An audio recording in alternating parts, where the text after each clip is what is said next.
interact with you as much as possible. I know it's sometimes awkward on here with the screen. And then do this slideshow, which is the arrows back and forth again on this. Yes. I'll move it here. No, that's fine. Well, actually, I don't want to put my back to Alicia since she's in the room. Can I? It's okay, you can totally. I need to move there, maybe so I can just see that corner of my eye. Totally. Yeah, that works. Then you can just do it And then I'll just on this stare angle. back. Yeah, perfect. I can move forever too, if there's a better place. Somewhere there, then I can see it. It'd be great. Here we go. Okay, I will leave Okay. to Ian to introduce himself and his business. And who have we got? We've got hi, Carrie, Andrea, and Sarah. Sarah. And Sarah or Sarah? It's Sarah. Yeah, Sarah. you had it right. Good. And Elsie is the licensed, brand new agent, licensed admin for, Okay. yeah. So, yeah, Ian's going to introduce himself and his business and then take it away on qualifying leads. Hi, everybody. Thanks for showing up because it's really boring if you have to stand here on your own and like speak to nobody. So thank you. And even if I'm facing this way, I am actually looking at all of you, I promise. I just didn't want Alicia here to be kind of staring at my back because that wouldn't be very nice either. I know Carrie. I don't think I've ever met Sarah before, and I definitely haven't met Elsie. And I don't think I know Andrea either. So for those of you who don't know me, I was the first broker at Keller Williams in Barry. I was the broker of record when we opened the brokerage back in 2011, I think it was, or 12, I can't remember now. It was about 14 years ago anyway. And prior to that, I was with Royal LePage, and I got my license in 2005. I think it was December 2005 that I passed my, at the time, phase 3. So I've been practicing in this crazy business we call real estate for almost 20 years, and I'm still here, and I love it, and I still enjoy selling every day. I do have a small team. It changes. We do a lot of training and education for our agents, and what tends to happen is that they grow and then they leave, which is terrific, and they go do their own thing, some of them. So those of you know Guy Gagnon in the brokerage. I found Guy in a retail store, and he joined our team and was with me for 7 years, and he's obviously now doing very, very well for himself. And we've had a few other agents that have come through and gone off on their own or done their own thing, which is terrific. So there isn't an awful lot, I don't think, you could ask me about real estate that I haven't run into before. It doesn't mean to say I know everything, because I certainly don't, but please ask. I'd much rather answer a question that you have a burning desire to know the answer to, rather than just read a script. I don't do scripts very well, so I'm probably going to ignore completely the presentation that Sarah just spent 15 minutes getting up on the screen. But I would rather make sure that we tailor this directly to what you need as much as you need. So please do ask questions. I do have my personal business is quite heavily skewed towards either wealthy people or investors. They tend to be kind of similar in some respects.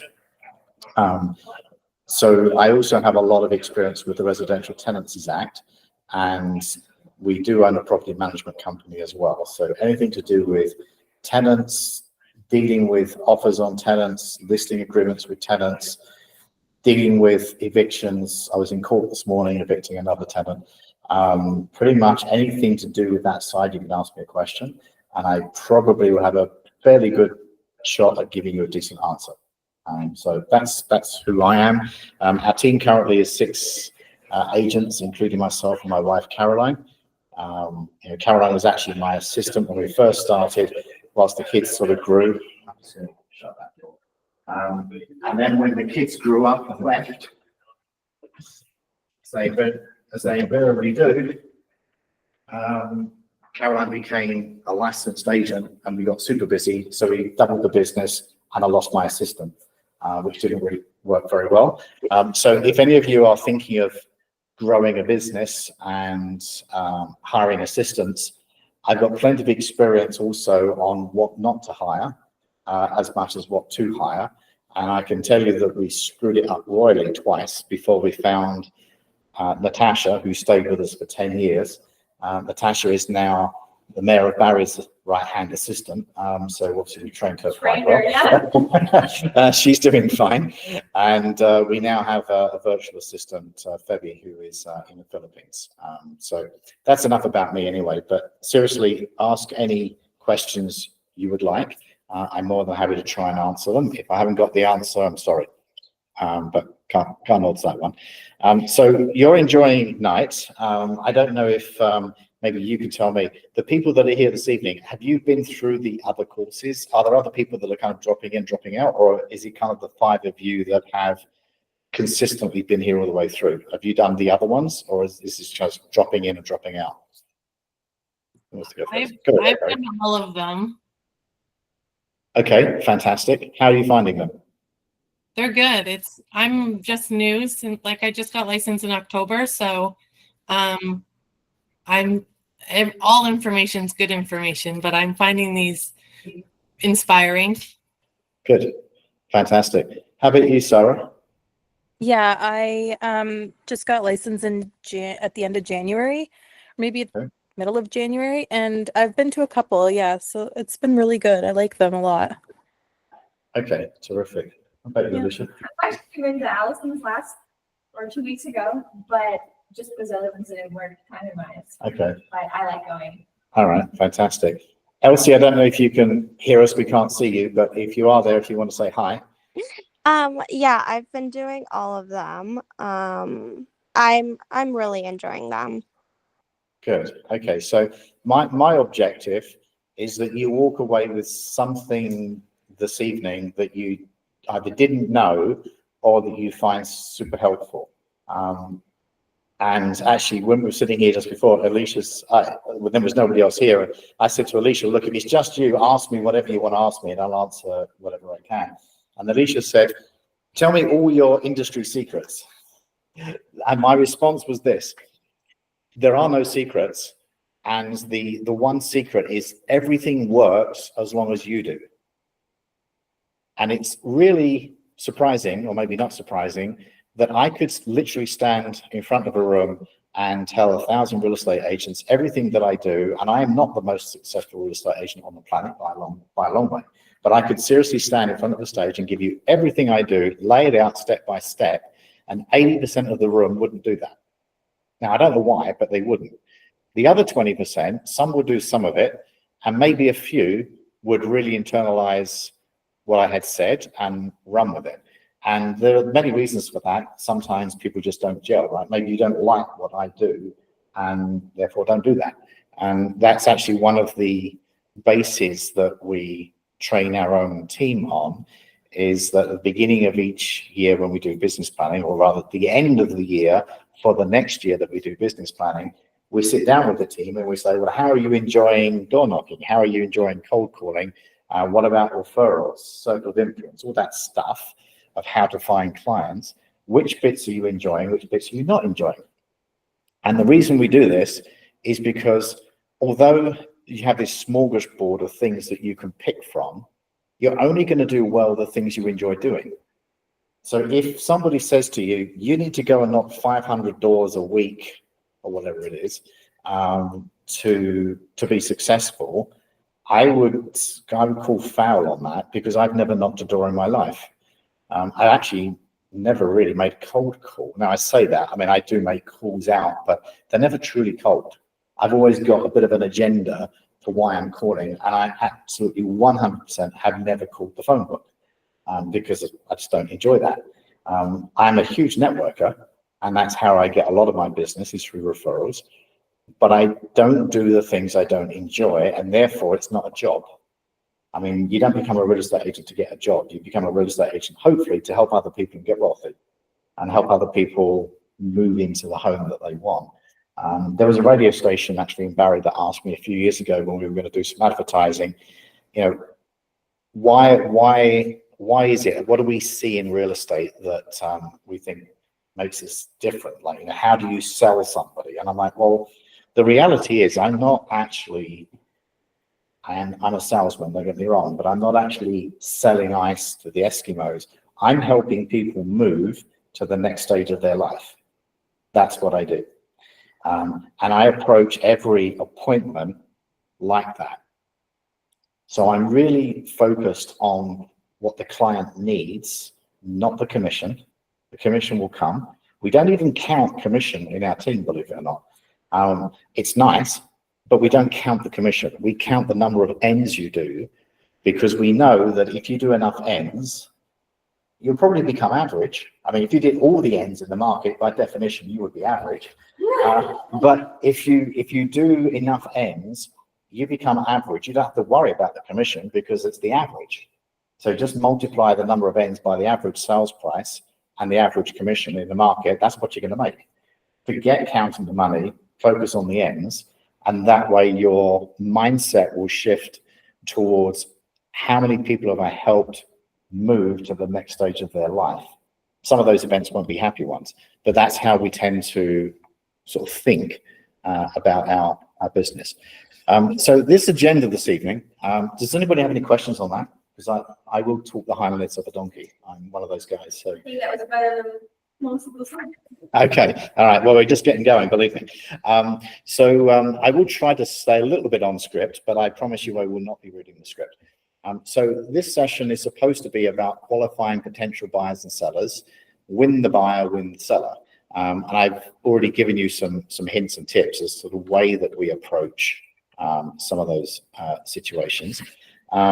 This slide here, it's got some good stuff on it, and we can ignore the stuff on the right. So it says, find the motivated. True, but the unmotivated sometimes become motivated. So I would say differentiate between those that are motivated and those that are not yet motivated. Classify able, ready, and willing. Very true. Qualifying buyers and sellers, very true. And then we can do some recaps later on. For sure. This, by the way, is a phenomenal statement. I love this statement. Your number one job as a real estate agent is to find ways to get in the path of motivated buyers and sellers. That's it. So I'm going to make an assumption that none of us, including me, have done enough deals this year. Anybody done enough deals this year? No, never have I. It's been a terrible year so far. In terms of the actual number of closings. So what's the, you can get ready to think about getting ready to actually do something. There's a guy in my team called Keith who came up with it wasn't really his statement, but he found something online which I thought was very good, and I can't actually remember it, but it goes a little bit like this. Doing the thing, to do the thing, you need to do the thing. Not doing the thing is not doing the thing. Getting ready to do the thing is not doing the thing. Thinking about doing the thing is not doing the thing. And it goes on and on and on. And it says, ultimately, the only thing for doing the thing is to do the thing. And what it really means in real estate is you do not get paid for creating ads. You don't get paid for having nice, glossy brochures.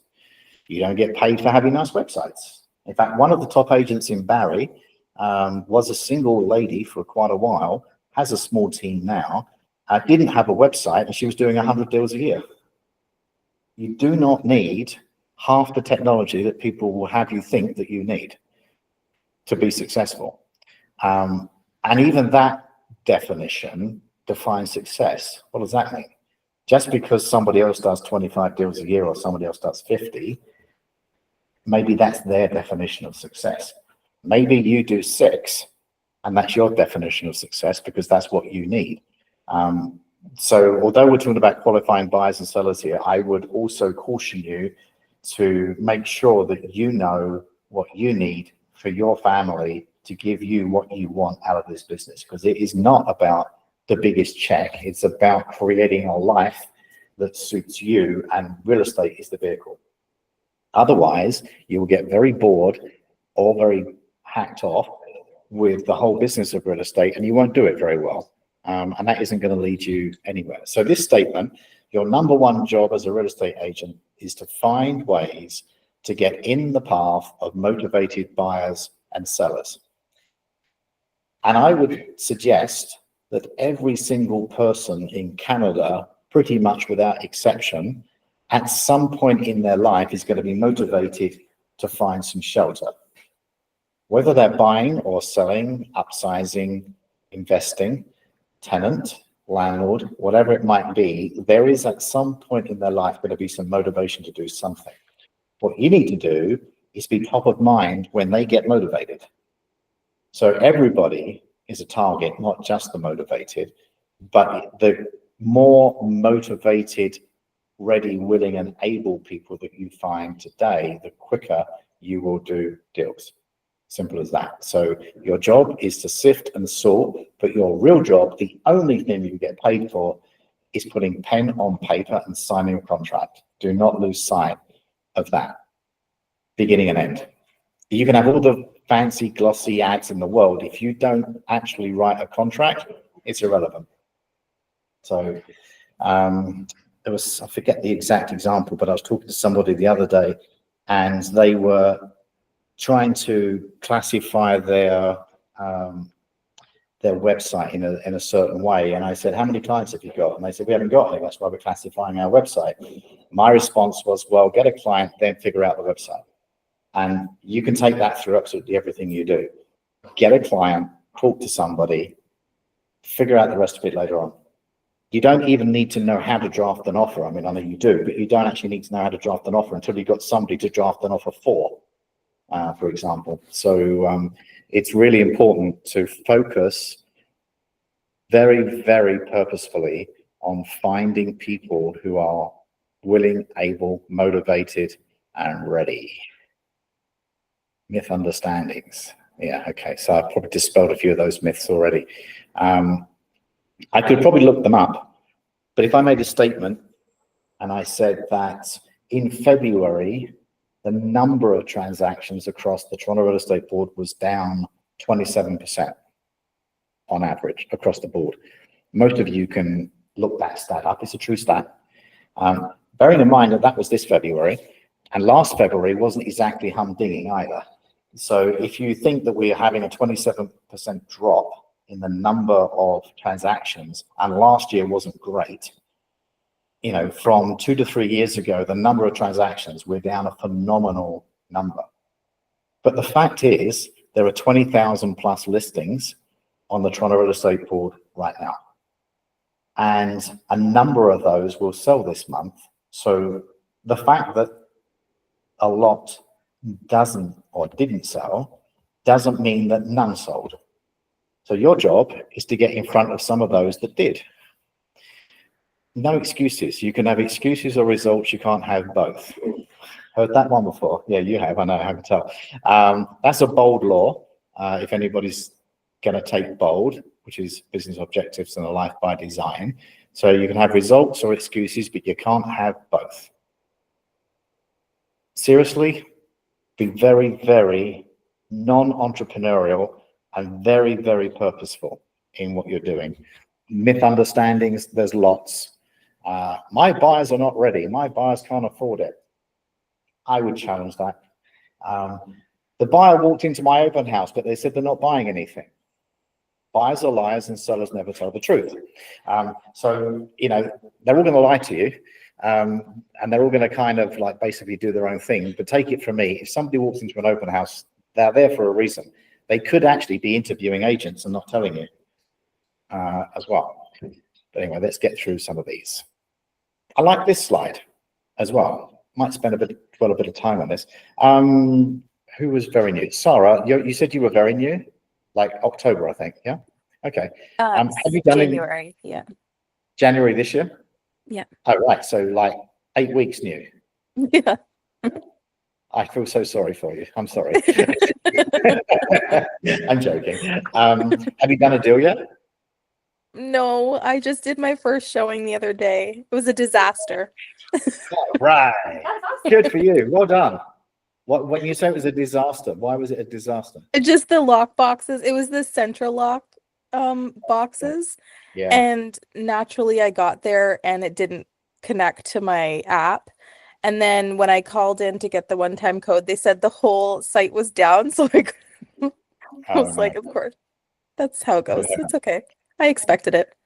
So the person you were there with, obviously a buyer. Was it a buyer or was it a tenant? It was a buyer, yeah. Okay. How did you find that buyer? Well, they were my in-laws, so it was okay. And that's the other rule in real estate, by the way. Carrie, if you haven't done this, you should definitely take note of what Sarah is saying here. So whenever you get a real estate license, your mother is the best target. The next best target is your husband. Hi, honey, we're selling. Or hi, honey, we're buying. So definitely leverage anyone and everyone that's closest to you and get them to do you a favor. I know Keith did last year. Both his parents purchased, or both sets of parents and wife's parents purchased, and his parents purchased, and one of them sold. And they were all up in the $2 million mark. So I think the guy did like $6 million worth of real estate in his first 6 months. Just off of his mum and dad, which was fantastic. So Sarah, you show up. You've got sorry, you said in-law was the buyer? Yeah, my in-laws, yeah. Fantastic. How do they feel about working with you? Oh, I mean, they love it. Like they've been waiting for me to get my license so they could sell and buy a new place. So Awesome. So they are going to be the ultra supportive yeah. parents-in-law. Fantastic. Good for you. Yeah. So on this list that we're looking at here, if we just look down the kind of like all buyers list, referral from friends, neighbor, or relative is 47%. Used agent previously for a transaction, 13%. And where's the other one? Referral from another agent, 5%. So that makes up 65% of all buyers are coming from some kind of friend, family, circle of influence, sphere, whatever you want to call it. 65% of the closed transactions. Then the others, we have, we've got a couple of sign calls or online calls there, 7%, website, probably kind of the same thing. For sale, open house signage, 5% interested. Visited an open house, 4%. So if we say for sale stroke open house signage and visited an open house adds up to 9%, we've got friends, family at 65% and online making just 14%. Let that sink in for a second. Just 14% of closed transactions are coming from online sources. And that's last year's statistics. Social media reels didn't make the list. Who knew? Well, I think that's probably under online. It's probably under online. Now, that doesn't mean that the buyers are not researching online. That's true too. They likely have, I mean, Caroline and myself did a listing presentation in September last year for a house we currently have listed in Innisfil. It's 2.2 million. And we walked in the door and it was a fairly warm greeting, considering we'd never met these people before. And they found us online and they researched us. And I walked in the door, we sat down, and the first, you could tell that the husband wanted to ask a question. Before I could get out anything about real estate, he said, "How's the pilot's license coming along?" I'm like, "Sorry, do I know you?" I said, "It's great, actually. Thank you very much. I love flying. Do we know each other?" And he said, "Oh, no," he said, "I've been creeping you online." So the buyers will 100% look you up online before you get to them. But how they actually find you is likely going to be from anything but online. So when people start to say to you, online leads, you've got to get online lead generation going like crazy, just remember 14% of buyers that actually transacted came from online. Everything else came from either referral or meeting you in person. What's the biggest ad spend that realtors typically have today? Any ideas? ad spend. would be- Ad spend. So if you're advertising, marketing, Oh, you're writing a checkout for, what do you think we spend the most money on? Yes, I would say our website. Yeah, a website. Anybody else, Carrie or Sarah? What do you reckon? Or Elsie, what do you think we spend the most amount of money on as realtors in our general kind of when we're finding clients? What do we spend money on the most? I have no idea. What do you reckon, Sarah? I'll take a guess. Like cards and like postcards and stuff. Mm, No, maybe like we do. maybe like the little, Yeah, thank you, like the notes. door hangers and stuff. Yeah, we definitely could spend some money on that. But I think you'll find that the most amount of money that we spend is online driven, paid for ads. People spend a fortune on pay-per-click and on Facebook marketing, advertising. We actually spend an absolute fortune also on giving referrals to companies that do online marketing. So you can get online marketers, for example, who will say something like, no fee up front, I'll take a 30% referral fee if you close on a lead that I send you. And if you ask them, how are you finding the leads? They will tell you online marketing. So I tend to lump those guys, they're called aggregators, and I tend to lump those guys in with any form of online sort of marketing. I would say on average, like well over 30% of total spend from the average active realtor is spent on getting online leads, and yet less or 14% or less closed transactions from those online leads. Now, there's a hidden cost with online leads as well. The hidden cost is time. We're probably going to get into this a little bit as we get down this list. But if I gave you, I don't know, if I gave Alicia here 50 leads a month of online people, and let's supposing out of those 50 leads, there's a few Donald Ducks and Mickey Mouses in there, and we end up with about 40. For the first month, it's pretty easy to make 40 phone calls. It's really not that difficult to make 40. And some of them might be ready, some of them might not be ready. By the second or third month, we've got about 120. And it's getting a little bit more time consuming, but it's not out of the question. The average online lead takes 1 year to convert or go away. 1 year, average. That means some take 2 years and some might take a week or 2 weeks. Most, on average, will take about a year. So take 40 to 50 leads a month, multiply it by 12.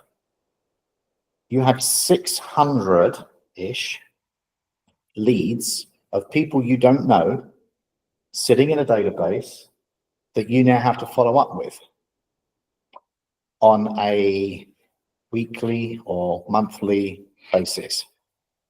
How much time is that going to take you to actually follow through correctly, make notes, put it into your CRM, and keep going with that? It's going to take a long, long time. So I'm not saying don't do it by any means. I don't do that. My team does. I don't. But it's one reason I think that people tend to kind of like blow themselves up online, is because they see the mass of bodies and they think that the mass of bodies equals more deals. It actually doesn't. In my mind, it can equal more deals if you want to do it that way, but it doesn't directly lead through into more deals. If you can find the time to follow up with them correctly, consistently, it certainly can help, but it's not necessarily, bearing in mind, all this activity that you're doing here is for 14% of the closed deals. Personally, I couldn't care less if I do online lead generation. I really couldn't. I'm personally 100% focused on referrals from friends, neighbors, or relatives. And I'm also, the second one on the list, agent used previously for a transaction, 13%. So I spend a lot of time looking after my client base. And then I do actually go and talk to other agents from other areas. So for example, those of you online, I mean, congrats for being here and thank you for coming. Alicia is sitting here in the room. She's probably just going to get a better experience since we're physically in the same place than you will online. If you want to get leads from other agents, you have to go and find them. You'll get lots and lots of emails over the next few years as people get to know you a little bit or not get to know you. They'll just send you some kind of blurb email like, hey, I'm in Waterloo, send me your referrals and I'll send you a referral fee of 25% or something like that. Hey, that's okay, but do you know who you're sending the lead to? Like if that's your mother, brother, aunt, uncle, and you're going to send them to somebody you've never met down in Waterloo to buy $1 million house or whatever it might be, I don't know if I would do that. However, if you go to events around the KW puts on, for example, there's a couple coming up, I would go to a training, like if this training physically was in Oshawa, for example, or downtown Toronto, it would be a pain in the neck to get to for us because we live in Simcoe County. But I guarantee you, if I go to Oshawa and I sit in a room of 20 other agents from Oshawa, they are not driving to Barrie to help their client buy a house. They might be interested in meeting me for a coffee afterwards or a beer or something like that, and actually sitting down, and then maybe they would be inclined to send me their mother, brother, aunt, uncle, friend who is thinking about buying a house in Barrie, because they're not going to come themselves. I've had 3 referrals last year from Oshawa. I'm just picking on that as an example, but 2 came from KW agents, 1 came from a Remax agent. So it doesn't even have to be Keller Williams. But if you want to get referrals from other agents, my suggestion will be go to training events that are not local physically. And you stand a much better chance of connecting with somebody and meeting somebody who maybe can send you referrals. And maybe you need somebody in those other places that you don't know about yet. So I've got a pretty vast network of agents that I've dealt with over the years, all over Canada. Some of them are at Roller Page, some of them are at Remax, some of them are actually hardly any of them at C21, and a whole number of them clearly at Keller Williams. But if you want to get referrals from another agent, go see them. Don't sit behind a computer because you won't get referrals that way. Cannot network on a Zoom call. Only one person speaks, everybody else listens. Whereas you're physically in a room, you go to the bathroom, you have coffee breaks, you sit next to a table, whatever it might be, you're going to talk to somebody. So that's just my advice. Any questions on that bit before I click next? Because that's kind of an important slide. I do agree. I feel like in class is so much better. Like you actually just learn a lot better as well. And like, yeah, you can like talk and just meet so many new people, right? But yeah. I actually opened up my Instagram, like started my Instagram, and within like a day I had a lady asking if I would do open houses from Keller Williams, and she lives in Oshawa. Oh. So that was like a day. I was like, what? Wait, I don't know what's happening. I'm like, can you give me a minute? I just need 1 minute. But yeah. So it does actually, it does work, but that just might be, a one-time thing. I'll give you another little golden nugget. Search Barrie for any agent that has a listing that has a telephone number that is not 705, and maybe that's not a good example because everybody can have a 905 these days. But if you can find agents that have a listing in Barrie who live somewhere else, like Toronto-ish, somewhere else, why not give that agent a call and say, hey, I'm in Barrie, I see you've got a listing. Do you run up here every time somebody wants to see the property? Or what are you doing with those sign calls? Like, if you're not dealing with them yourself, what are you doing with them? Maybe you can find an agent down there who says, I would love to send you any inquiry I get on that listing and then you agree to send that agent a 25% referral fee. It's a real easy way of picking up a buyer lead. Okay, and Andrea, you want to ask a question? I just actually wanted to comment that it's this ties in exactly with the mentoring today with Sarah Higgins that I did. And I said, oh my gosh, that is brilliant. You mean we can actually generate some business that way as well with referrals? And it was, I'm fairly new too. I've done some transactions, but it was like, oh my gosh, did you invent this?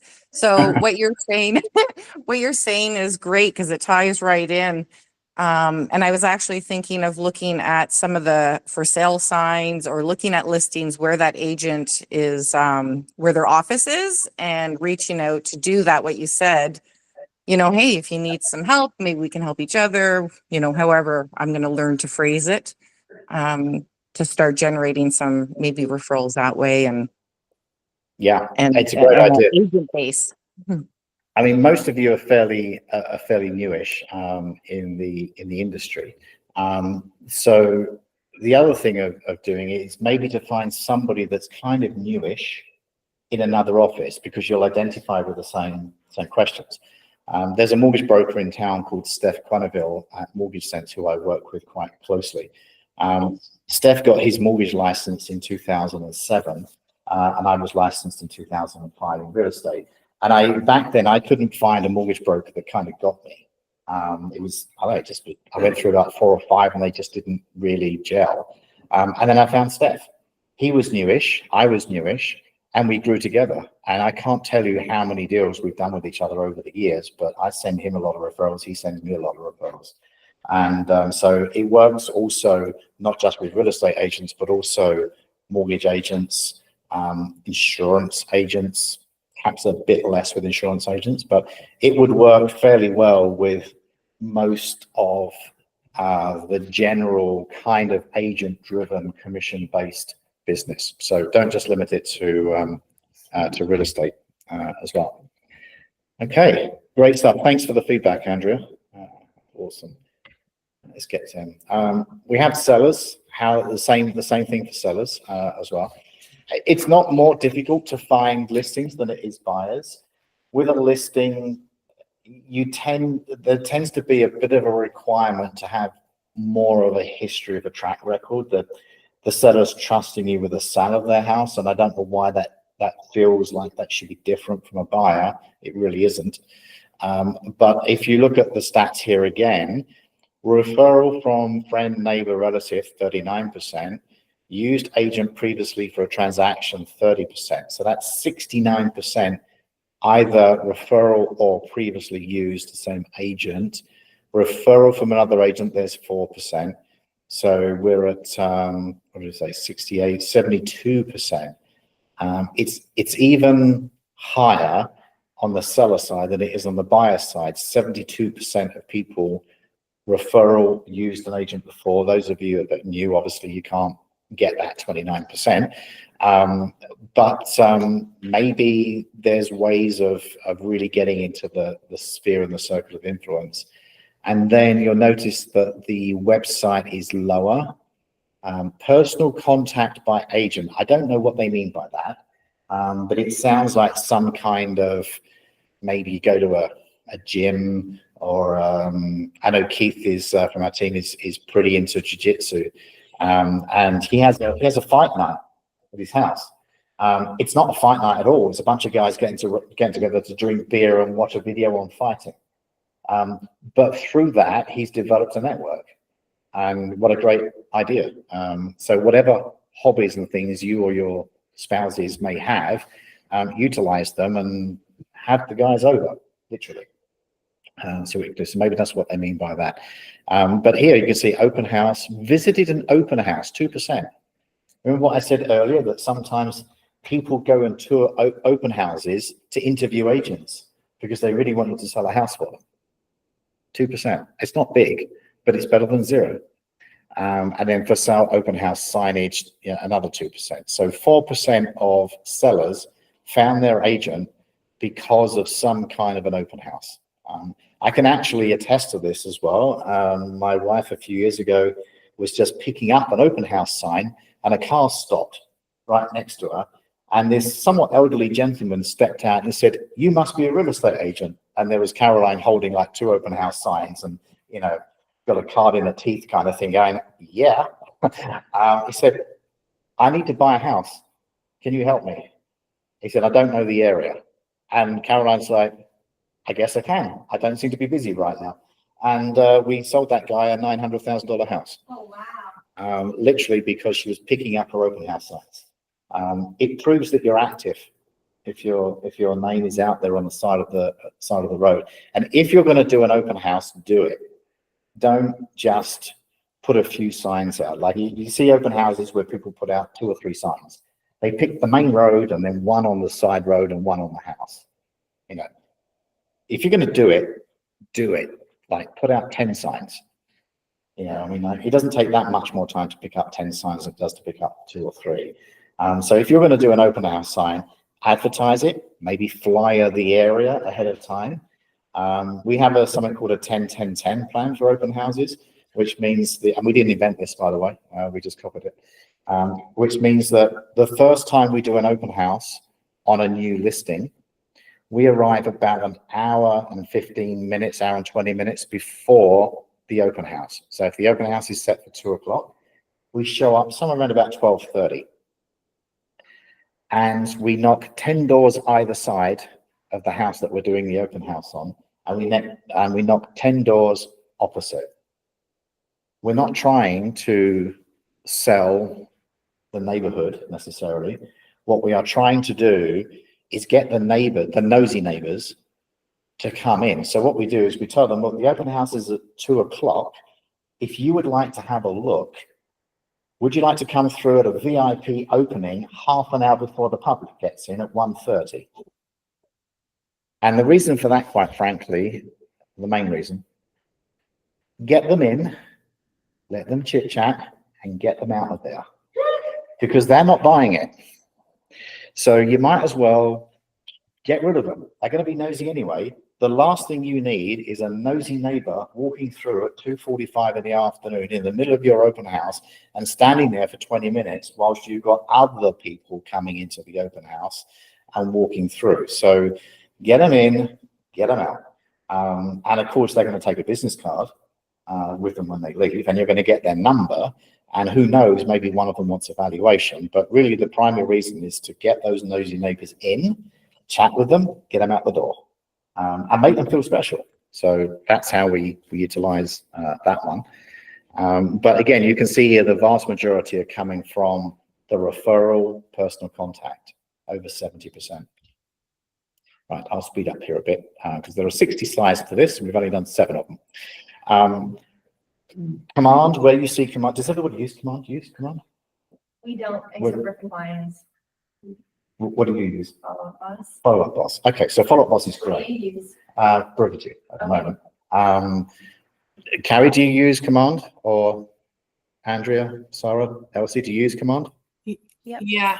Yeah. Okay, all right, terrific. So I haven't used command up until now, apart from the stuff I have to put through there, which is deal flow. You use follow-up boss for a reason. Follow-up boss is probably the industry leader in following up. So here's a phrase for you: follow up equals fortune. Don't ever forget that one, because it's true.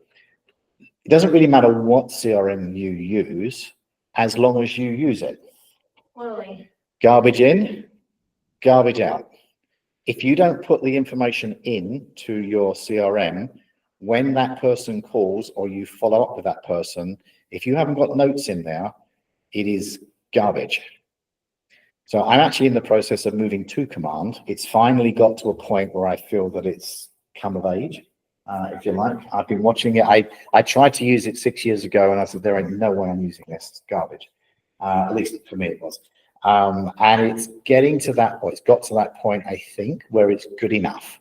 And so good enough for me is good enough. I'm never leaving Keller Williams, at least I don't think I am. So I'm going to switch to command to start using it. I'm in the middle of doing it right now. It's exceptionally painful, having to move 7,000 to 8,000 people from one CRM system to another CRM. We just did it. You just did it? You just moved to 12 boss? Oh my God, what were you using before? Fusionsoft, keep having. Oh, Fusionsoft. Oh gosh, yeah, that's definitely an old one. Well, we definitely liked it, but it was more of a follow boss, like real estate specific. Yeah. You could be any business and sales using Infusionsoft. Right, yeah, no, you could absolutely. But yeah, follow up boss is fantastic. But we've thought about it a few times. I'm taking the plunge. I'm literally in the middle of converting everything across. But the point is that the best CRM is the one you're going to use. CRM is Command is integrated with everything, so it makes sense. But my point is, when you get a lead, any lead from any source, you get it into your CRM and you label that CRM, you tag the heck out of that client or that prospect. There are unlimited tags in Command, and the more tags you have, I'm not saying go absolutely crazy, but the more you can define somebody in your database, the easier it is to pull the information back out. So for example, if door knocking is your thing and you go down a road and somebody says, actually, I'm thinking of selling, and you're in the house and it's a 4-bedroom detached house, and you happen to have a tag in your CRM that says for buyers, 4-bedroom house, you actually have a database of people that might buy this house that you just knocked on their front door. If you don't tag them and you don't kind of categorize people, you'll never be able to really do that kind of a search. Your CRM is the center of the universe, as far as you're concerned. It absolutely is. Anything and everything that you can think of about somebody that you are trying to do business with goes in that CRM. The names of their dogs, favorite things. I've got a client, so no word of a lie, I've got a client who I've done about 4 or 5 transactions with over the years. Every time he does a transaction, it's a multi-million-dollar transaction. And so he's wealthy, he's got some money. And I know that one of his favorite things to eat is Branston pickle. Now, I don't know if do you know what Branston pickle is? You never heard of it? No, you can get it in Canada. It's a British thing, but you can get it in Canada. Some of the shelves that do like international cuisine sell them. But Branston pickle is like a pickle you put on salad, and it's very tangy. It's absolutely, my mouth is starting to water because I like Branston pickle myself. So anyway, this client, who's a multi-millionaire, let's go one day. They like Branston pickle. Particularly, he likes what's known as a ploughman's lunch. But in the UK, a ploughman's lunch is a big solid lump of really mature cheddar cheese, Branston pickle, bread, and not much else. And it's absolutely delicious. So when I come back from the UK, if I can get to it, I will bring back a British, fairly large jar of Branston pickle and drop it off at his house. Cost me, what, $10? Or something like that. And the guy's probably done, I don't know, $15 million worth of real estate with me over the last like 10, 12 years or so. So if you can find out specifically what your client likes, stick it in the CRM and take note of it, because it's going to come back out again at some point. The more that client thinks that you are being exceptionally attentive to them, and you are tailoring things specifically to them, the more they're going to do business with you. All right. But Command is fine. Whatever CRM you're using, just use it. Use the one you're going to use. Able, willing, ready. We could talk about this till the cows come home. So this really goes back to, in fact, I think they expand upon this. Yeah, they kind of do a bit. So able, ready, and willing to do business in 14 days, 60 days, plus 61 days. I actually think these classifications are a bit too short. And the reason I do is, really and truthfully, if you met somebody today, what's the chances they're actually going to do a deal in the next 14 days? Not likely, really. But you've got to get to know them a bit first, right? Like the desert. Yeah, it's like the desert, right? It really is. So I don't know. I mean, you classify, it's your database. You classify however you want. I personally think 0 to 14 is a bit quick. In my mind, anybody that's 0 to about 60 is what I would classify as hot. If you use the same thing, you have 60 gal. To me, that's a good number. Anybody that's 60 to 180 is kind of like they are getting ready. Maybe they're painting rooms. Maybe they are figuring out whether kids are going to go to school. But they're making life decisions and they're going to be ready somewhere in about month 3, 4, 5. So I tend to classify that way, and then everybody else over 180 days. Otherwise, I think you end up with too few people at the front and too many people at the rear. You need to kind of like look at that pipeline a bit more. But whichever way you decide to do it, stick to it and label it. Label your clients A+, A, B, C, or whatever it is you choose. To me, an A+ is somebody that gives me multiple referrals every year. An A is somebody that we've done business with before, or they have given us a referral before. Either or. The Bs are people that we haven't educated yet on how to give us enough referrals. So notice that phrase. Bs are people that I haven't educated enough yet to give me a referral. You have to educate your clients to treat you the way you want to be treated. And then the Cs are kind of on the cusp of being Ds or Bs. Ds are deleted. Cs become Bs or get deleted. Simple as that. But you can classify using Command or any other good CRM multiple different ways, and you need to classify them. And they call them opportunities here. You know, if it's buyers, it's probably people. If it's sellers, it's probably labeled as a house, but either way. So just to clarify, you're qualifying them based on their, like you're qualifying leads, but then you're qualifying past, like you're doing Yeah. 2 qualifications. Absolutely. Okay. Yeah. We actually qualify in many different ways as well. So for example, we have a complete separate classification for investors, because the investors are probably always investors, and they could be buying or selling, and they might only be an investor when the investment property shows up. So if you, for example, we have a classification under the heading of investor, and then we have subheadings of duplexes, triplexes, fourplexes, more than 4, commercial, industrial, you name it. They're classified rent to own. They're classified all the way down the list.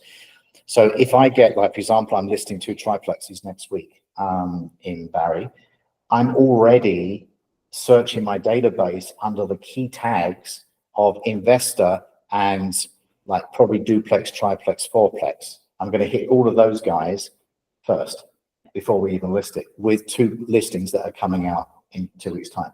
Even if they don't want to buy, it doesn't matter. The fact is you're getting in front of your client. So there's a section back here in this chat here that talks about the number of touches. You know, if you know what your client likes, you can touch them more frequently, better, with the appropriate things. Give them what they want and they will keep coming back. All right. Let's see, why qualify? I think that's probably straightforward. Qualify buyers, use a buyer lead sheet. Well, let's call this CRM. A buyer lead sheet. They've got a nice piece of paper. If you are taking a call from somebody, there are some things that you definitely should be asking them. We're going to get to that, I think, in a second, but it doesn't have to be a sheet of paper. Touch plans. Well, we started to talk a bit about how to touch people. They've got here 19 to connect, 36 to convert. Does anybody feel like 36 is a lot? No. Not for you.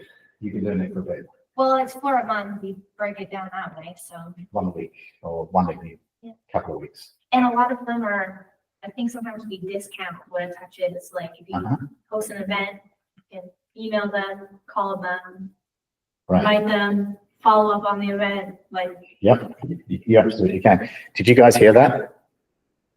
So So what Alicia is saying is that a touch doesn't have to be a major thing.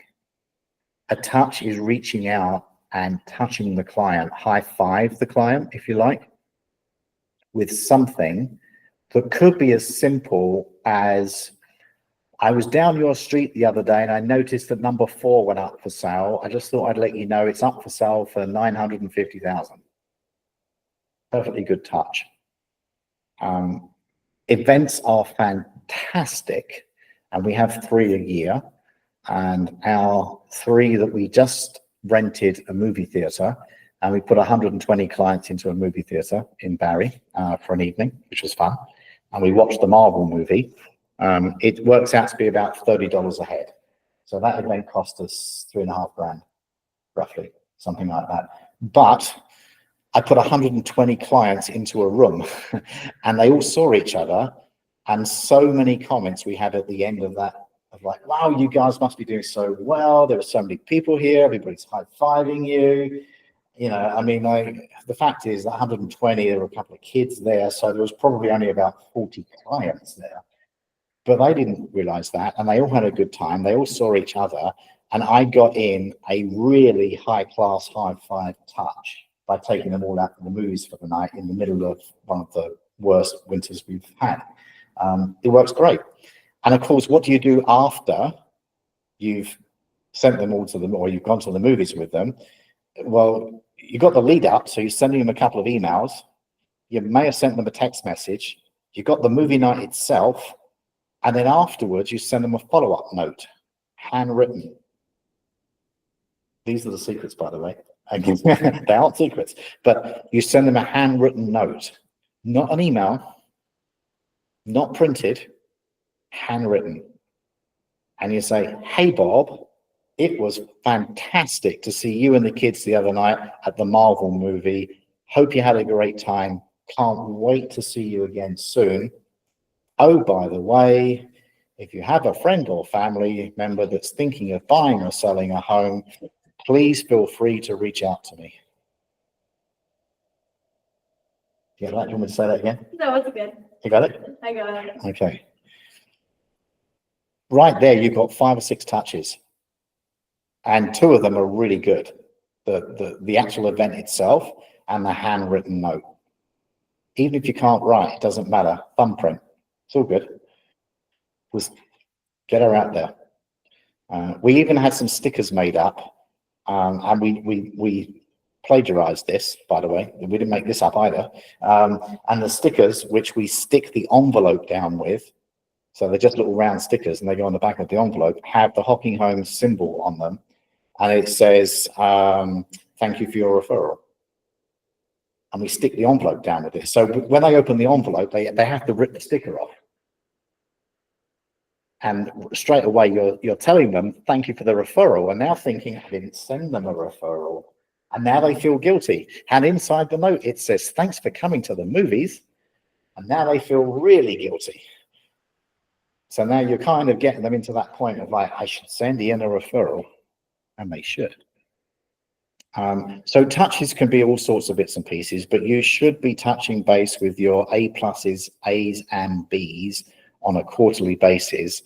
And the C's are probably not quite there yet, but you definitely want to be emailing them something, trying to get them on a Down My Street search or something like that. The Nosy Neighbor search works well as well. A Nosy Neighbor search, by the way, is an MLS search where you take the client's house where they currently live and you draw a circle around it, no more than a few streets, so a very small circle.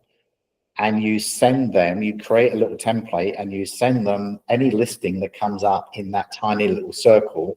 And you say, hey, dear Bob, Sally, whatever it might be, I thought you'd like to know a house got listed around the corner from you. Here's the listing. You could be making touches when you don't even know that you're making touches. Can I ask?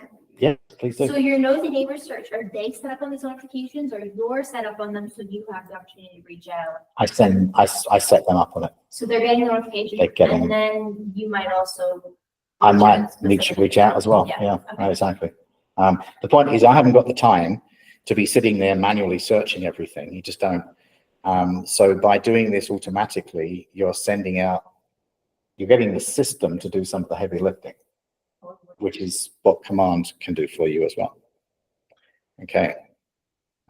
This, by the way, is right in the middle of everything that I really do. This is what I do. This is why my personal closings are about 90, actually not 90, about 86, 87% driven by referral. And consequently, I don't compete very often for listings either, or buyers for that matter. I skipped past that one. The pre-listing questionnaire, we can get to that. It's not the end of the world. And until you've got somebody to talk to, you need to focus on getting in front of people. Communicate with the database, touch plans, we dealt with that. Lead follow-up plan. Sorry, you asked? Sorry to interrupt. I think Andrea has a question. Yeah. Who's asking? Sorry, Andrea, are you asking a question or was that from before? That's from before. Okay. I don't know how to take your hand down, so I'll let you do it. I don't know either. If I go pressing buttons here, I'm going to cut At somebody the off. bottom So of your screen, Andrea, is there a button clicked? raise Your hand. hand raised? Oh yeah, she did it. Hold on. Thank you. Now it's up again. Yep. It's okay. Am I gone? Yep. You're done. Thank you. Awesome. Okay. Lead follow-up plan. Follow-up equals fortune. And then you're going to convert, stay top of mind. Well, you stay top of mind because of the touches. You just happen to show up when they're ready. And they lie to you, by the way. So any buyers, so remember I said before, buyers are liars and sellers never tell the truth. So if you have a buyer that says, I'm going to buy in August, and today is March, so that's April, May, June, July, August, that's 5 months. When are you going to call them back? Not August, half of it. This lady's good. It's like you've been trained. You're going to wait about 2 months, then call them back. And you're going to give them an update on what the market's doing. I'm going to pick on Bob again. So I'm going to say, hey, Bob, guess what? I know you said you weren't going to buy till August. I thought I'd let you know that the market seems to be waking up and there's a lot of buyers that seem to be getting ready to buy something. If it's possible, I think that you might want to consider bringing forward your buying activity by a couple of months, because I think we can get in front of the market here. Have you thought about that? And you're preempting it. Chances are they're not waiting till August, because as soon as somebody actually says, I'm going to buy in August, what that really means is I'm buying now in my mind, I'm getting ready, I'm researching, and you want to be part of that research, not let them find some other agent, because that can happen for sure. And we talked about qualifying buyers. What is a buyer? Lead capture, your database. Well, you know, we have to sift and sort through the database. It depends on where these leads are coming from. So we go back again, and I reiterate that 65 to 70% approximately of all real estate transactions are referred or from a friend or a family. When you really internalize that, at that particular point, the online lead generation, which is where you have to sift and sort mostly with people you don't know, that's where you spend a lot of time, not wasting time, but you spend a lot of time, just spend a lot of time with those people, and the hit ratio is much, much less. So you should be spending most of your lead generating time with people you know and like, and trying to persuade those people to get into your database so that you can keep in touch with them first. Then go back to the online stuff and work from there. Open houses as well. I would still do open houses. My wife is doing 2 open houses this weekend. We have this thing called a buyer service cycle. It leads to appointments, prepare the buyer for consultation, the buyer consultation, find a home, offer, negotiate, contract to close, and post-close systems. That's a whole section right in itself right there. I mean, that whole thing could take 2 or 3 hours to go through. I'm really focused on, let's get an appointment and then we'll figure out the rest of it. So that's really where you need to get to. Get the appointment, get through the lead, get into your circle, your sphere of influence, and get an appointment, figure out what people are doing, ask good questions. Here is a true statement. Keys to converting your A buyers. Respond right away to leads. Okay, this is what happens. This morning, I had a lead popped into my inbox. And actually, I'll give you two examples here. He says, so I called him this morning. His information dropped into my inbox at about 9:15 this morning. I called him at 9:20, and so 5 minutes. And speed to lead does matter. And I didn't get it. I got voicemail. Now, chances are he was online because that lead only came through like 5 minutes beforehand. So he was probably online. He was probably leaving his information with some other realtor. But he says, "Hey, Ian, it's Gary. Thanks very much for reaching out to me. We're just in the preliminary stages of thinking about selling our mother's home in Alliston. We're not yet at the point of selecting an agent. I was just trying to canvass the market to see who might specialize in the Alliston area. I really appreciate your interest." So that's a very early stage lead, but I got a text message back. So I don't know how many other agents he spoke to, but I'm one of 2 or 3 that he's now got a response from. And I know where his mother lives because he gave me the address, and I'm going to be sending some information to him over the next few days, sporadically, about the area around where his mother lived. I did actually respond to that text, and I said, "Oh, it's great. I know where your mother's house is. I've actually sold a couple of houses in that subdivision. I've got a feeling that your mother is on the corner. She probably has quite a good view from her backyard, ? Which he hasn't responded to yet. But what he said he was looking for agents with expertise in the area, and I just told him what the view from his mother's backyard looks like. So yeah, there you go, right? There's nothing wrong with Google street search either. But the fact is that I did that within, a few minutes. Like when he texted me this afternoon, I texted him back within a couple of minutes with that answer. Did he tell you the address or you found it? He told me the address, but you can group people for sure. Yeah, if you can find their telephone number, maybe you can find their address. Not everybody's on 411 these days, but some are. So you can definitely creep their address and do that. Last name. Give you the last time. Yep. Sometimes there's only so many people in one seat. You got it. So our job it's a contact sport, ladies and gentlemen. It is our God-given duty to contact and sell. That's what we do.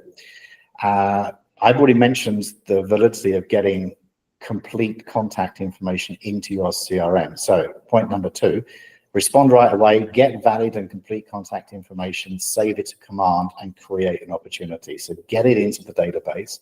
Determine their motivation to buy so you can speak to it. So I've determined this guy's motivation. It's his mother's house. He's in the early stages of looking, so he's not hot. He's researching. I am going to aid his research. I'm going to make sure that he knows that I know that area, and I know his mother's house. I know she's got a single car garage. I'm going to look up the previous listing to see whether she put it on the MLS or from the builder. And I'm going to start sending him relevant information over the next few days to see whether or not I can pique his interest. I don't care when necessarily. I just care that it's me. Simple as that. And I will follow up with that guy for the next 2 years if necessary, until his mother's ready to sell, which is good. Determining their motivation. I don't know if there's another slide on that up here, but determining their motivation. Ask good questions. Ask really good questions. What's the time? How are we doing here? 15 minutes. So ask good questions and keep asking questions. Keep asking again and again. Dig down to find the real reason why somebody is moving. There can be some obvious ones. There's a 4 or 5 year old kid like playing with Lego on the floor when you walk in, and they're in a 2-bedroom townhouse. They're expanding. That's a pretty straightforward one. There can be some less obvious ones, and bearing in mind that not all real estate transactions are happy events. So there can be some other reasons. But see if you can approach this from a consultative perspective and not from a true like Eskimo ice snake oil salesman, whatever you want to call it. Become a consultant and become their friend. Connect with them in any way you can. Find the common ground and give them what they ask for, and they will respect you for it. Set an appointment time and date as soon as possible. Absolutely, but don't push it right over the top. If they don't, I did a listing presentation yesterday. I was about 70% happy with the way it went. I was 30% not happy with the way it went, which means I've got some work to do. And I will be following, I've already followed up with that guy because he thought that foreigners could buy houses, and he didn't know that there was a foreign buyers ban in the area. I mean, he has a pretty exclusive house up in Horseshoe Valley that he's looking to sell. And he didn't know that there was a foreign buyer ban. However, when I researched that foreign buyer ban a bit more closely, there's an exclusion for resort type properties in resort type areas. So in fact, foreigners can buy up in Horseshoe Valley. Didn't know that. So I sent him that piece of information with a link to the act and the relevant part of the act that speaks to that. So he doesn't have to look it up. I did it for him. So again, I'm just trying to let him know that I know what I'm doing. And I'm going to be researching for him. Sarah and Carrie and also Elsie, if you haven't figured this out yet, you're going to spend probably more time researching than you are selling houses. Real estate agents, believe it or not, spend a lot of time digging into zoning compliance, backgrounds, you name it, everything there is to do with a house or where somebody's trying to move. And we solve problems. Only when you solve a problem do they then trust you to buy or sell with you. So spend a lot of time researching because it's going to happen. Sell and close to appointment tactics. I don't disagree with any of these. I'm not going to go through them because they'll take forever. But if you take these slides, I would go to YouTube and I would YouTube these statements and see if you can find some training on those, because seriously, these 7 points, again, we could be here for 2 hours just talking about those particular tactics. Buyer objections to the appointment. You know, objections are not usually objections, they're usually questions. They're not objecting as in no, they're objecting as in I don't know, and I would like to know a bit more. Andrea. I'm sorry, could you go back to the previous slide? This one? Yeah, I just want to screenshot it. Thank you. Oh, sure. No problem. And also, as a general note, if you want closing tactics, literally just go into YouTube or something like that and type in, you know, sales closing techniques. There are hundreds of them. Most of them are irrelevant, quite frankly, but there are some good ones. Buyer objections to the appointment, ask questions, empathize, identify the real issue, offer a solution, and urge an agreement. So pretty much everything I just said. Ask great questions, get on common ground, dig deep and find the real reason why somebody is or isn't doing something, become a solution provider, and then take it to the agreement stage. You know, can we agree that if we can find a 3-bedroom house in Holly, that you would consider moving?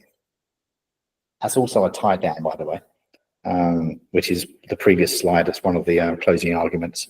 You know, the ABCs of sales: always be closing. I'm full of acronyms. I didn't make that up either. I just got this stuff. Buyer consultation preparation checklist. You know, you can go through and just write this down verbatim. Most of that is pretty straightforward. I don't think there's anything there that is so crazy. Ensure all decision makers attend. Basic sales questions. You know, if husband and wife are on title, you can't really decide to sell the house without both of them being there. You certainly can't sign a listing agreement without both of them being there. Complete the buyer guide. There is a buyer guide inside Command that you can use. Top 10 service areas of the buyer value proposition. I think we covered most of them. Let's see, buyer guide content. So the buyer guide is inside Command. You can also YouTube that as well. Real estate buyer guides, you'll get 20 of them probably, if you really want to buy a guide. But welcome letter, timeless of the buying process. Be honest with them. Get them onto the KW app if you can. If you can't do that, the Realm app is pretty good. That works pretty good as well. Reasons to buy a home, that's qualification. Local market analysis, that's research. A financial worksheet, be prepared to give them a net sheet. So a net sheet is after we've sold your house for $500,000 and we take off the real estate fees, the lawyer's fees, the HST, the allowance for moving, blah, blah, blah, blah, blah. You should be left with approximately this amount. You may as well tell them up front, rip the Band-Aid off. Ain't going to be pretty, especially not today. And it gets down to here, it says credit check request. Well, you don't really need that if you're buying. The bank's going to do that. Interest rate chart, useful to know. You can go on and on and on, but there are plenty of buyer guides inside Command that you can customize. I'm not going to teach you about Command, that's for sure. I'm not the guy. Buyer guide dream home, buyer guide preference profile, buyer guide home wish list. These are guides really as much for you as they are for the buyer. This is kind of so you don't forget something. Particularly if you're newish and you're not quite sure what to ask, use this as a kind of semi-script because it will help keep you on track. Ultimately, the reason you do a buyer presentation is to get them to the point where they're going to sign the buyer representation agreement so that they're committing to you and you are committing to them. That's really the reason you're doing it. And yes, you want to find out the motivation. Nothing worse than getting in a car with somebody who doesn't have the ability to buy or isn't motivated to buy. So that goes back to that willing and able part of the earlier part of this presentation. Neighborhood insights, templates, there's lots of stuff inside Command that you can use. How home buying works, make sure it is a Canadian version and not a US version that you're looking at. Home loans made simple. Well, it isn't really our job to sell mortgages. I know there are some agents that also have a mortgage broker's license. Personally, I wouldn't do that. That's just my personal thing. It's too dangerous. If you are the person that is organizing the mortgage and you're also the person that's helping them buy a house and something goes wrong with the financing, everyone is pointing their finger at you. It's a bad idea, in my opinion. So use an external mortgage broker and try to hook up with a mortgage agent or a mortgage broker. There is a difference between them, who is relatively new from your perspective, because you're going to grow together. So find something like call a mortgage company and say, hey, I'm newish in real estate. Do you have anybody in the company who is a newish mortgage agent that you think is going to be pretty active? I'd like to sit down with them and go and have a coffee. Buyer guide with value proposition. This is just preparing for the buyer consultation. I'm knowledgeable and caring. The best agents for these clients will appreciate my expertise. This is kind of a mantra. And preparation, and choose me to represent them as they buy a home. I don't know if any of you have taken any courses on neuro-linguistic programming, NLP, but Keller Williams does have a couple of really great courses on NLP-driven wording and how to say certain sentences in a way that something becomes a command rather than a question. I won't go into it now, but that statement right there could very, very well be a great NLP statement. They would appreciate my expertise and preparation and choose me to represent them as they buy a home. Statement, not a question.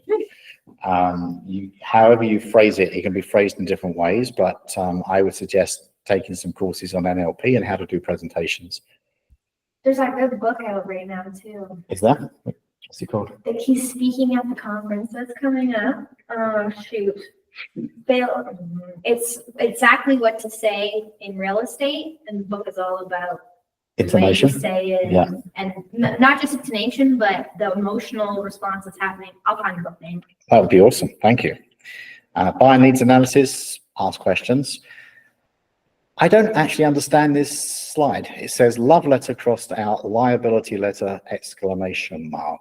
I'm sure there's supposed to be some verbiage that goes with this slide that tells us to not write love letters. So I helped some clients about 2 months ago purchase a house in Westhager Beach. It was priced at $549,000. It was a detached 3-bedroom bungalow. And I said to my clients, they've priced it too low. It's worth $600,000, even in today's market. And my clients said, do you think there's going to be more than one offer? And I said, yeah, I think it's going to go multiple. So I had my clients write a letter, and I said, I'm not going to tell you what to write, but write a letter because the people sell it. So I called the listing agent and I interviewed the listing agent and I said, tell me about your client and tell me what's important to them. It's not always price. And they were 2 elderly people. One of them is suffering with dementia and was going into a retirement home. And they had a house that they had lived in since it was built in Westhager Beach. So it was a good 20 years old. And my clients were a young couple. They were going to have a child. They weren't pregnant yet, but they were working towards it. And they had a dog. And we wrote in the offer with a love letter. And it said, we love your house. We're a young family. We're renting right now. We'd like to buy our first house. And they went on for a little bit and they said, here's a picture of us and our dog. And we included it with the offer. There were 2 other offers. We were not the highest offer. The other thing we wrote in the offer, so here's a little bit of a hint, is we said to the sellers, anything you don't want to throw out of the house, given it's the middle of February, there's like 10 feet of snow on the lawn and everywhere else, anything that you don't want to remove from the house, we will take care of it at our expense. Just leave it behind. And that house was fairly full, and they did leave a fair bit of stuff behind. We ended up with about 4 couches and all sorts of bits and pieces, and it will probably go into a 40-yard bin. But the fact is, a 40-yard bin is $500 and an afternoon grunt work. So that love letter, along with some very well crafted words written in the offer, got us the house. And we were not, I asked the agent after it had closed if we were the highest offer, and the answer was no, we weren't. But we still got it because of the way we were negotiating. So I think love letters are great. I don't know be careful what you write in them, but I'd write a love letter. Can I ask you a question? Yes. So if you were on the opposite end, if it's your listing and someone called you and said, tell me what you're buying, what would you say and not say? Well, our duty is to only provide information that might help our client.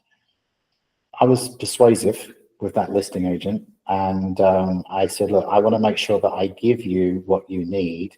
I'm looking at the house. It appears your clients are elderly, and it is the middle of winter.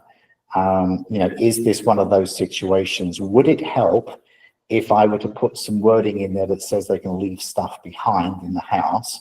Do they have any particular favorites? Because my kids are a young couple, they've got a dog, they want to start a family. Would that be the kind of person your client would like to sell their house to? So it depends on how you say it, but you're going to interview the listing agent. Some will give you something and some will give you nothing. This lady was reasonably open with me, and we got the deal done. So you can only ask. It depends on how you ask as well, but you can only ask. Is that okay? Okay, good. Can I ask one more question? Yep. So these promises, are they being written into the offer or they're only going in there? And are we counting that as part of the offer? The promise. So this love letter. Like promises in like, if you, anything you want to leave behind, Oh, I wrote they it in- just leave it. I wrote it in the offer. I wrote it in a legally binding way as well. Okay. So I bound my client to that. Oops, I just clicked something. So I wrote it in there. It said something to the effect of, the buyer agrees that the seller may leave at the buyer's expense anything that they don't want inside the house, and the buyers will take care of it after closing. So it was legally binding. Thank you for Okay. handling that. No problem. All right. While leads are vital to your sales business, seller listings are critical to your ability to build it to the highest level with the lowest costs and highest net. Not sure that's totally true, because listing agents typically get less commission and they bear the expense of the listing. But I do agree with the time. So if you get listings, it's very front loaded, and if you have an assistant, the assistant can usually do a lot of the front loading for you. Whereas buyers, you're going to spend a lot of time out in the car, but you'll probably get paid more. So I'm not sure I totally agree with that, but if you are not going to list, you're probably going to miss half the business.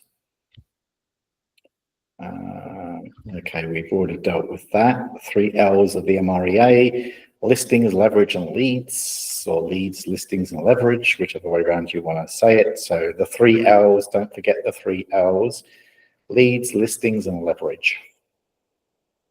Simple as that. Virtues of seller listings: more marketing opportunities. If you put your sign on 50 houses, then, you know, I mean, this is something that those of you who've been around for a while probably know this guy called Mark Ferris.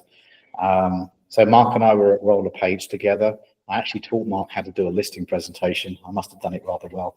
I'm sure he's probably completely ignored everything I said at this particular juncture, but anyway, he went through a phase at one point where he almost didn't care what he was doing. He just wanted his sign on the lawn. And what he was doing was building marketing by making sure that everybody that went out there knew his name. You couldn't drive down the street. In fact, it's difficult now to drive down too many streets without seeing his sign somewhere. You can control your time better if you're listing, but don't ignore the buyers. Some buyers will need to sell something. You can get listings from buyers. Volume, yes. I don't want to say that one is better than the other. And then we have a seller service cycle. And again, I could spend an entire afternoon just talking about this. But the key thing again is, until you get somebody that says, come and do a presentation, everything else is irrelevant. And it's 7 o'clock, so I've got to skip along here a bit. What sellers want most from their agent: help price the home competitively, help seller market home to potential buyers. I would say most sellers want you to put their house everywhere. So marketing is the thing that we specialize in. Help seller find ways to fix up. Well, I don't know. Some people are good at that. Some people are not. I would hire out anything that I wasn't good at. So my kind of semi-degree that I didn't finish is in graphic design and photography. And I don't do my own photography. Typically, I hire that out too, because it's better to hire a professional. Build confidence and trust. 7 close to appointment tactics. So again, Google, YouTube, and typing close to appointment tactics for salespeople and see what you get. Questions versus objections. I think this goes without saying. When somebody asks a question, answer it. And it's okay to say, that's a great question. I believe the answer might be this, but if it's okay with you, I'm going to get back to you this afternoon with a correct answer. Don't guess. And when an objection comes up, address it. So objections are usually questions. So you get a question, answer it. Back to line 1 again. I mentioned the word purposeful. Have you guys read The One Thing? Have you read The One Thing? Carrie, have you read The One Thing? Okay, how about Sarah? No, okay. So The One Thing is a book written by Jay Papasan and Gary Keller. And I think it's chapter I want to say 12 or 13, somewhere in there. It talks about E to P. E is entrepreneurial, P is purposeful. And some of the problems with being an entrepreneur is you start everything and finish nothing. That's chaos. High Ds have a habit of being a bit entrepreneurial. I am a high D, and I'm married to a high SC, which is great. So she shuts the door when I bang them all open. I also have a business partner who is also a bit high on the D scale, and if her and I are at it together, all hell lets loose, because we will bash open so many doors and there's nobody to pick up the pieces. So be purposeful, not just entrepreneurial in your business. Really go towards something and stick. There's a great TED talk on, oh my God, not stickiness. My God, it's going to come to me. What is that word? Christ, it's going to come to me. It's kind of like when you stick at something for a long time, there's a word there. Determination, consistency. Kinda. Perseverance. Oh, Perseverance, yeah, that kind of thing. All these words add up to the same thing. There was tenacity was one of them, but there was a specific word. But anyway, you got the general idea, right? So pick on something, master it. Don't go, oh, that didn't work, I'll try this. Oh, that didn't work, I'll try this. The only exception to that is the lead generation. Pick the things that you like doing, more so than just pick anything. Pre-listing packet goals. I'm not going to get into pre-listing packaging. You can do a pre-listing package is something you send before you get there. It can soften up, answer some of the questions before you arrive, tell people a little bit about yourself before you arrive. It does not eliminate the need for a listing consultation. It is a primer for educating, and sometimes it can pre-answer some of the questions the client might have. A pre-listing packet can be emailed or dropped off. can I, sometimes we use it more, less about the client and more about us. Like if you show up and somebody has read every single detail of that thing, you know exactly you're communicating with a high C. And so you're going to be super attentive to detail. And if they're like, no, we didn't have the chance to, or let's get the price, like you're dealing with a D. If, oh, we read your bio, or, oh, I've followed you, looked at all of your Instagram, like you're dealing with an I. Yes. Oh, hi, yes. Oh, yeah. Yes. Eyes talk a lot. But you're right. I'm unfortunately a high DI, which means I'm direct, demonstrative, I get on with it, I don't need the detail, and I talk the hind legs off a donkey. So, you know, there's a course that Keller Williams does as well. It used to be called RSTLM. It's called something else these days, which is Recruit, Select, Train, Lead, and Motivate. And it's a phenomenally good course. I took it 8 times. I'm obviously a slow learner. And the point of taking that was everything that you do in real estate, you are doing a presentation. You're sitting across the table from somebody doing a listing presentation, you are selling, you are presenting. It's really important to try and figure out who you're talking to. And as I just mentioned, I'm a high DI. My wife is, she's actually a CS, I think, or an SC. She's one of the two. So with me, you don't need to give me all the details, although I do have a fairly high C. With my wife, you need to make sure that you are not lying to my wife. If you lie to my wife, you're done. End of story. If you lie to me, I'll call you on it. And we will have a 5-minute guy-to-guy fisticuff around the back of the building, and we will figure it out. And then we'll be friends. Finding out what letters you are. How do you find out? You can Yeah. take the test. What's the test? Have you done a KPA? KPA? Yeah. Has No. Keller Williams done a KPA on you? Oh, no. Okay. So Google DISC, D-I-S-C, or DISC test. Some of the free ones online are okay. They're not great, but they will give you an idea. And they usually take about 15, 20 minutes to do. And they are, doing a disc, you should have somebody validate it, because sometimes they're not 100% accurate. Like, if they're like 75%, that's usually pretty good. Depending on the type of the disc that's there, they can be more accurate or more descriptive than some of the others. But if you typically talk a lot, and if you walk into a room and everyone goes, "Hey, Ian, how you doing?" That's probably a high I at work. Introverts and engineers tend to be high C's. And people that like detail. Gary Keller is a DC. That's dangerous, because there's a guy that wants everything done now to 100% perfection. You can imagine how that might be. That's pretty scary. So you can and it's not that high is good and low is bad. And I can talk for an hour about the disc profile as well. It's more like a U shape. So a high D or a low D are extremes. The one in the middle is just the middle. It's not good or bad.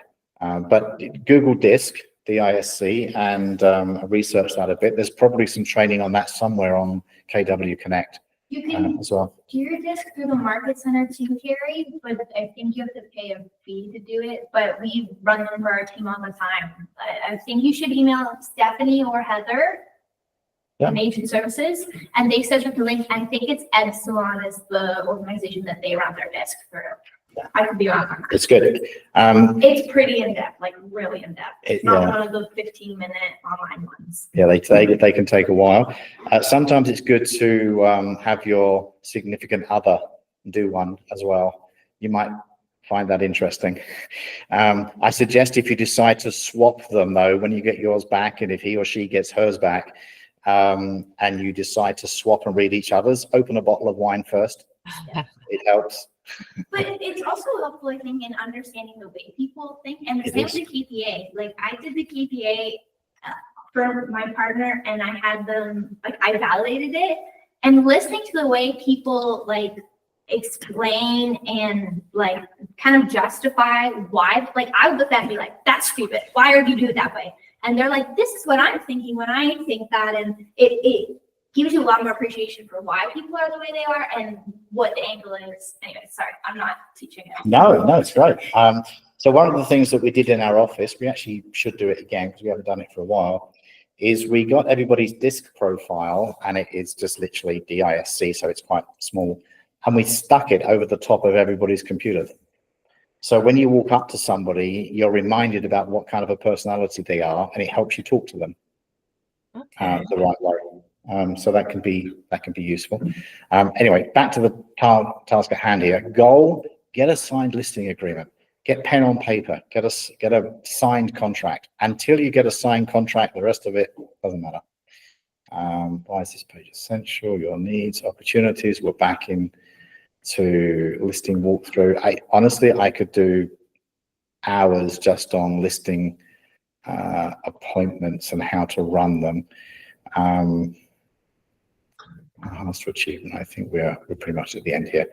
I engage every conversation in a spirit of contribution, and people are happy to be in relationship with me.